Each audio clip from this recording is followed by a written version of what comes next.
Shalom Bapak Ibu saudara kasih dalam Tuhan. Berjumpa lagi dengan saya dalam Suara Pengembalaan Gereja Isa Al-Masih Jemaat Banyumani. Mari kita akan membuka Alkitab kita dalam Ayub 3 ayat yang ke-24 ya. Ayub 3 ayat yang ke-24. Karena ganti rotiku adalah keluh kesahku dan keluhanku tercurah seperti air. Saya ulangi sekali lagi, karena ganti rotiku adalah keluh kesahku dan keluhanku tercurah seperti air. Bapak Ibu saudara kasih dalam Tuhan, setiap kita semuanya, setiap orang percaya pasti tidak terlepas dari yang namanya pergumulan hidup, permasalahan hidup. Jadi adalah satu hal yang wajar bila dialami dalam hidup kita.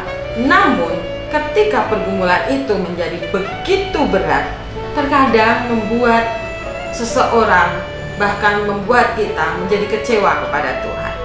Mengapa Tuhan, aku itu orang yang rajin ke gereja, aku itu orang yang rajin memberikan persembahan, memberikan perpuluhan, bahkan memberikan taburan atau ucapan syukur, tapi mengapa aku masih tetap saja mengalami hal-hal yang berat seperti ini? Terkadang beberapa orang jadi kecewa ya, sehingga muncul pertanyaan demi pertanyaan yang seperti itu. Mengapa itu terjadi dalam hidupku?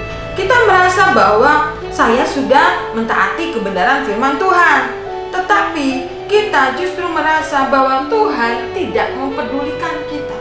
Tuhan tidak mempedulikan saya. Dengan begitu banyaknya permasalahan yang ada, dengan begitu banyaknya masalah, problem, baik dalam rumah tangga, dalam pekerjaan, dalam hubungan dengan suami istri, hubungan dengan anak, mungkin hubungan dengan menantu, hubungan dengan cucu, semuanya sepertinya menghajar dalam hidup kita dan membuat kita menjadi kecewa kepada Tuhan. Mengapa hal ini terjadi sama aku Tuhan? Tapi hari ini kita belajar dari seorang sosok yang namanya Ayub. Ayub itu adalah seorang yang sangat taat kepada Tuhan. Bapak Ibu saudara bisa membacanya di dalam Ayub 1 ayat 1 dan juga Ayub 1 ayat 8. Meski begitu, Ayub tetap mengalami yang namanya pencobaan dalam hidupnya. Hal ini tentu bukan satu hal yang mudah. Ketika kita baca kitab Ayub, kita bisa merasakan bagaimana pergumulannya Ayub, bagaimana kesedihannya Ayub, kekecewaannya Ayub, dan itu diungkapkannya dengan kalimat kiasan bahwa rotinya telah berubah menjadi keluh kesah. Dan keluhannya tercurah seperti air.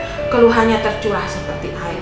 Kita tahu bagaimana air itu yang mengalir dengan demikian derasnya dari atas turun ke bawah. Begitulah keluhan Ayub kepada Tuhan. Dengan semua hal yang menghajar dia, membuat dia menjadi terkapar seperti itu.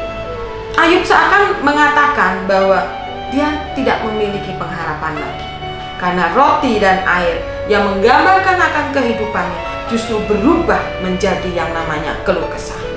Tapi di sisi yang lain merupakan sebuah hal yang menarik, bahwa sebenarnya Tuhan tidak meninggalkan dia.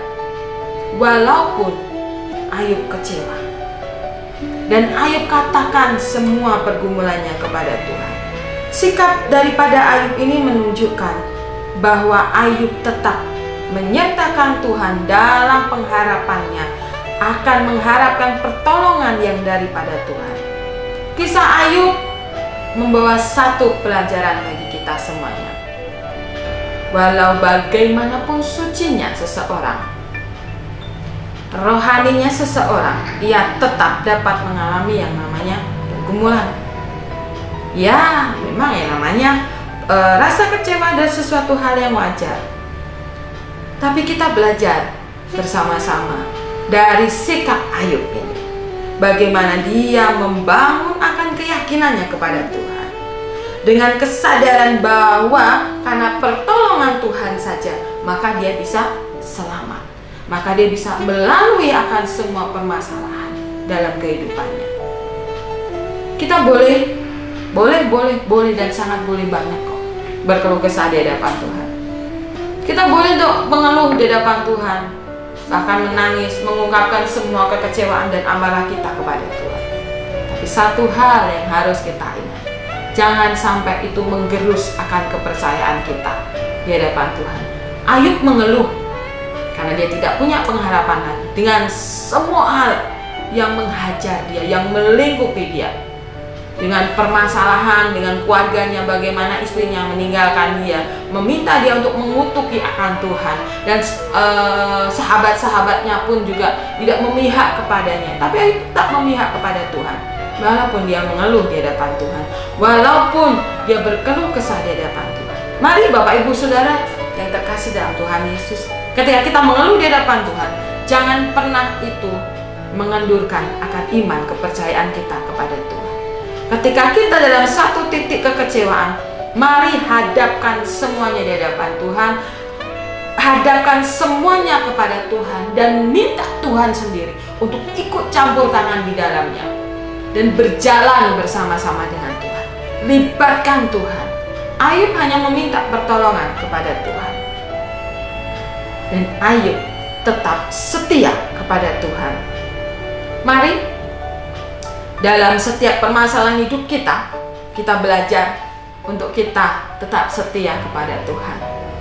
Walaupun kita berkeluh kesah, walaupun kita mengalami kekecewaan yang sangat-sangat kepada Tuhan, karena Tuhan seolah-olah tidak menolong kita. Tapi hadapkan semuanya kepada Tuhan. Dalam doa, dalam pujian, dan dalam ucapan syukur, dalam praise worship kepada Tuhan, ungkapkan semuanya. Dan saya percaya bahwa Tuhan tidak akan pernah meninggalkan kita sendirian. Dia Allah yang sanggup menolong kita apapun permasalahan kita saat ini. Walaupun ketika kita mengalaminya rasanya sangat-sangat tidak mengenakan. Hari ini kita belajar dari sosok Ayub, bagaimana dia menumpahkan semua kekecewaan, menumpahkan akan semua keluh kesahnya di hadapan Tuhan. Tapi dia tetap setia. Setialah, setia sampai mati. Seperti Tuhan Yesus, setia sampai mati. Mungkin pujian ini merupakan pujian yang lama, tapi pujian ini biarlah mengingatkan kita semua seperti yang dikerjakan oleh Ayub.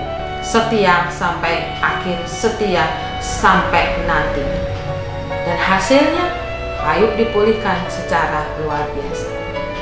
Mari bersama-sama kita tetap setia sampai akhir, walaupun di tengah-tengah ada banyak sekali pergumulan, ada banyak sekali permasalahan, tapi tidak akan pernah itu mengendurkan iman percaya kita, mengendurkan akan yang namanya kepercayaan kita dan juga kesetiaan kita di hadapan Tuhan. Bersama-sama dengan saya belajar setia sampai akhir sama seperti Ayub. Dan biar Tuhan sendiri akan menolong kita untuk mengatasi akan setiap kekecewaan dan keluh kesah kita. Tuhan Yesus memberkati kita semuanya. Amin.